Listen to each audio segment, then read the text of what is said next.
Hello guys, welcome back. This is Sakshi. तो जैसा कि हमने शी हल्क के पहले एपिसोड के लास्ट में देखा था कि कोर्ट रूम में ही जेनी शी हल्क में बदल गई थी और उस छपरी इन्फ्लुएंसर टैटियाना को एक ही पंच में नॉकआउट कर दिया था। अब जेनी पहली बार सबके सामने पब्लिकली शी हल्क में बदली थी तो ये लोगों के लिए ब्रेकिंग न्यूज बन गया था कि जब कोर्ट में टैटियाना ने हमला किया तब एक सीधी सादी दिखने वाली जेनिफर नाम की अटर्नी हरी भरी रंग में बदल कर बड़ी हो गई, बिल्कुल हल्क की तरह, और उसने कोर्ट के ज्यूरी मेंबर्स की जान बचाई, जिसके लिए उसी ज्यूरी का एक मेंबर शी हल्क को थैंक्स बोलता है और यहीं पर लोग उसे शी हल्क का नाम देते हैं। जेनिफर जिस भी क्लब और बियर बार में जाती थी वहाँ पर सिर्फ शी हल्क का नाम गूंजने लगता है। जेनी के लिए काफी एनोइंग था कि लोग उसे शी हल्क के नाम से बुला रहे थे, पर निकी उसे समझा देती है कि ज्यादा सोचो मत, बस मोमेंट को एंजॉय करो। तो जेनी शी हल्क में बदलकर बार में आती है जहाँ पर उसका वेलकम सभी लोग बड़े जोर शोर के साथ करते हैं। शी हल्क और निकी दोनों मदिरा का सेवन करने लगी थी और शी हल्क को अपना सुपर हीरो वाला नाम पसंद नहीं आया था क्योंकि उसका ये नाम हल्क की परछाई की तरह लग रहा था। तभी वहाँ पर डेनिस आता है। डेनिस जेनी से जलता था तो वो उसे ताना मारता है कि उसके इस सुपर हीरो वाले अवतार की वजह से वो केस जीती है। जब डेनिस को जैन अपनी शी हल्क बनने की कहानी नहीं बताती तो डेनिस को इसमें नेपोटिज्म की गंध आती है क्योंकि वो जानता है कि जैन का भाई हल्क है। डेनिस की जलन को निकी नोटिस करती है और उसे डांटकर दूर भगा देती है। निकी को शी हल्क की वजह से फ्री ड्रिंक मिली।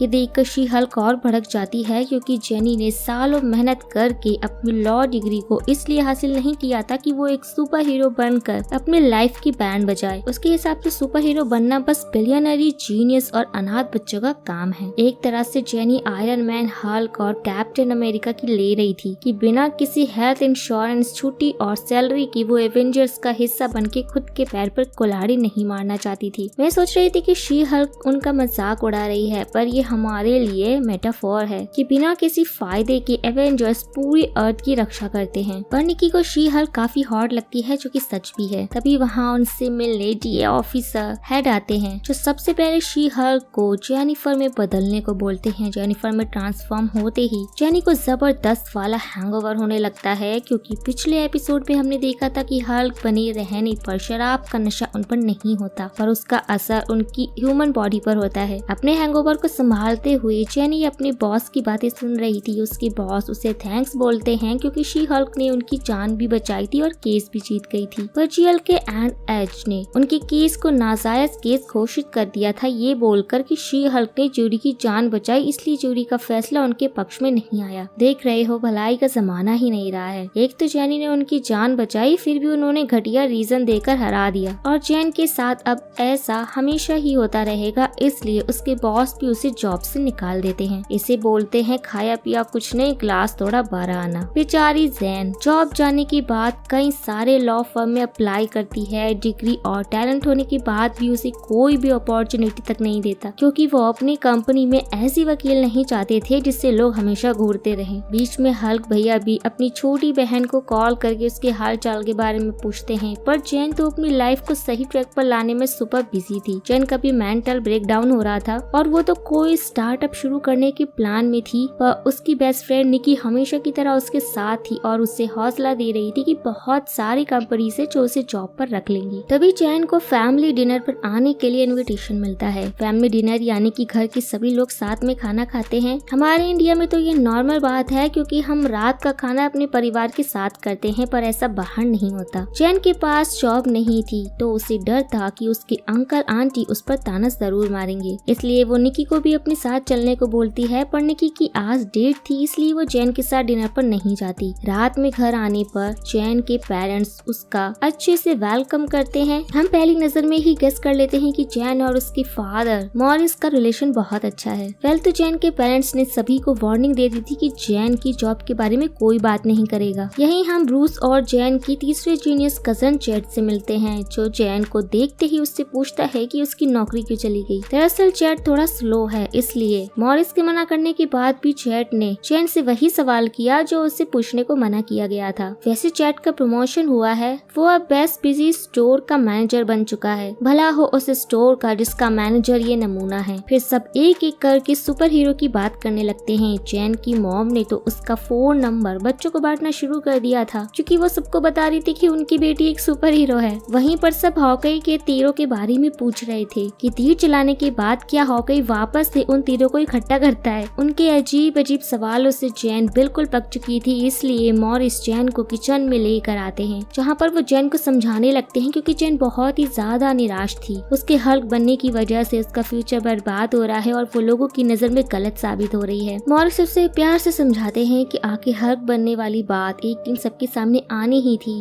और उसे खुद पर गर्व होना चाहिए कि उसने लोगों की जान बचाई है, न कि अपने बड़े भाई की तरह पूरा शहर तबाह कर दिया। हल्क ने भले ही कितनी भी तबाही मचाई हो, पर लोगों की नजर में वो हमेशा हीरो ही रहा। डैड से बात करके जैनी के सीने से बोझ उतर जाता है, पर उस पर अब नई जिम्मेदारी भी आ गई थी क्योंकि वो अब शी हल्क है। जैनी बार में बैठकर शराब पीते हुए अपने करियर लॉस जिंदगी पर अफसोस जता रही थी। उसकी कंडीशन इतनी खस्ता थी कि उसके पास अब शराब पीने के भी पैसे खत्म हो गए थे। तभी वहाँ पर उससे मिलने GLK&H कंपनी का मैनेजर हॉलवे आता है और वो जैन के लिए ड्रिंक खरीदते हुए उसे एक जॉब ऑफर देता है। पहले तो जैन को लगता है कि हॉलवे मजाक कर रहे हैं क्योंकि उनकी वजह से ही उसकी पिछली जॉब छूटी थी, पर मिस्टर हॉलवे एक सख्त इंसान है जो कभी भी नहीं हंसता, तो वो मजाक क्यों ही करेंगे। वो जैन को अपनी कंपनी में खुल रहे नए डिवीजन का हेड बनाना चाहते थे और उन्हें इस बात से भी कोई प्रॉब्लम नहीं थी कि जैन अपना असिस्टेंट किसे रख रही है। जैन फौरन इस जॉब के लिए हाँ करती है और उसे मंडे को काम पर बुलाया जाता है। मंडे की सुबह जैन फुल कॉन्फिडेंस में GLK&H कंपनी में जाकर हॉलवे से मिलती है, तो उसे पता चलता है कि सुपर ह्यूमन आजकल बहुत क्राइम करने लगे हैं, इसलिए उन्होंने सुपर ह्यूमन लॉ डिवीजन का एक नया डिपार्टमेंट शुरू किया है जिसका हेड वो शी हल्क को बनाना चाहते हैं। जैन समझ जाती है कि GLK&H वाले उसे और शी हल्क दोनों को जॉब पर रखना चाहते हैं। तो देख रहे हो दोस्तों, ब्रूस यहाँ पर अपनी आधी जिंदगी हल्क और ब्रूस को एक करने में लगा रहा, पर जिंदगी ने जैन की यह मुश्किल आसान कर दी। जैन का तेज दिमाग और शी हल्क की ताकत मिलने के बाद जैन का करियर तो लाइट स्पीड की रफ्तार से भागेगा, पर जैन को office air coach she Hulk बनकर आना पड़ेगा, जिससे सबकी नजर उस पर आ गई थी। अपने बड़बोलेपन में जैन हॉलवे को बता देती है कि वो नास्तिक है। वहीं हम उसके बड़े से शानदार ऑफिस में निकी को देखते हैं, मतलब जैन ने अपने साथ निकी की भी लाइफ को ट्रैक पर ला दिया था। वाह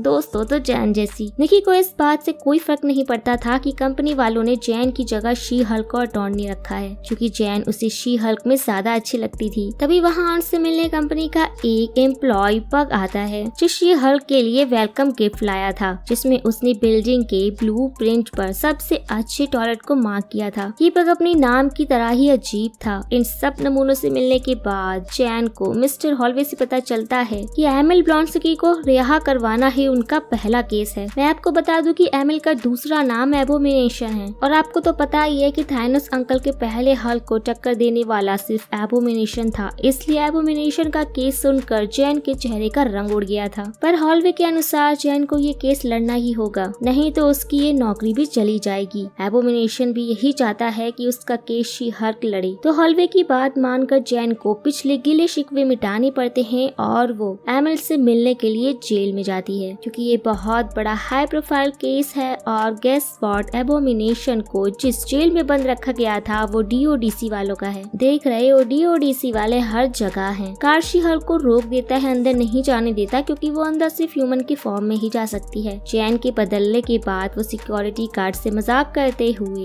एमिल से मिलने जाती है, जो अभी मस्त अपने ह्यूमन फॉर्म में एक एडवांस चैम्बर के अंदर बंद था। मिलते ही सबसे पहले एमिल जैन को नमस्ते बोलता है, क्योंकि वो जैन को बताना चाहता है कि योग के जरिए उसने भी अपने अंदर के एबोमिनेशन को पूरी तरह से कंट्रोल कर लिया है और वो अब खुद भी एक एबोमिनेशन में नहीं बदलना चाहता। बात करें एमिल के बैकग्राउंड की, तो वो रशिया में पैदा हुआ, ब्रिटेन में पला और फिर रॉयल मरीन का कमांडर भी बना, जो US गवर्नमेंट के लिए काम करती थी। यहीं पर एमिल अपना नजरिया जैन को बताता है कि वो तो मस्त आर्मी का कैप्टन था, पर जब हल्क तबाही मचा रहा था तब अमेरिकी सरकार ने ही उसे एबोमिनेशन बनने का सीरम लगाया, जिसके बाद वो हल्क को रोकने गया। उसे लग रहा था कि वो अमेरिका का हीरो बनेगा, पर आज वो जेल में है। जैन भी उसकी बातों से खुद को कनेक्ट कर रही थी, पर उस सीरम की वजह से एमिल ने तबाही मचाई थी। पर सच्चाई तो हम जानते हैं कि वो झूठ बोल रहा है। ये कोई सीधा साधा इंसान नहीं है, वो एबोमिनेशन बनने के पहले से ही बहुत बड़ा वाला पागल था। वहीं पर एमिल अपने 7 दोस्तों का भी जिक्र करता है, जिनसे वो यहीं जेल में प्रिजन पेन पाल प्रोग्राम के तहत मिला था, और अब वो आजाद होकर उन्हीं 7 दोस्तों के साथ शांतिपूर्वक जीना चाहता है। अब मार्वल वाले सिनिस्टर 6 के मेंबर्स को को बढ़ाकर तबाही मचाने वाले हैं। और ये एमिल जैन को मामू बना रहा है, नहीं तो सच में सुधर चुका है? इसका जवाब तो बस ये मार्वल वाले ही दे सकते हैं। जैन को उसने अपना केस लड़ने के लिए लगभग कन्विंस कर ही लिया था, पर अभी भी जैन को सोचने के लिए समय चाहिए था। घर पर जाकर जैन अपने बड़े भैया हल्क को कॉल लगाकर सब कुछ बताती है कि उसकी नई जॉब लगी है और वो चाहते हैं कि एबोमिनेशन यानी कि एमिल का केस वो लड़े। हल्क उससे कुछ बोलना चाहता था, पर जैन डरी हुई थी कि हल्क उसे एबोमिनेशन का केस लड़ने से मना न कर दे, इसलिए वो बिना रुके हल्क को बता रही थी कि एमिल अब सुधर गया है, वो बदल गया है। हल्क उसे शांत करवाकर समझाता है कि उसे भी लगता है कि वो सुधर गया है, क्योंकि कुछ सालों पहले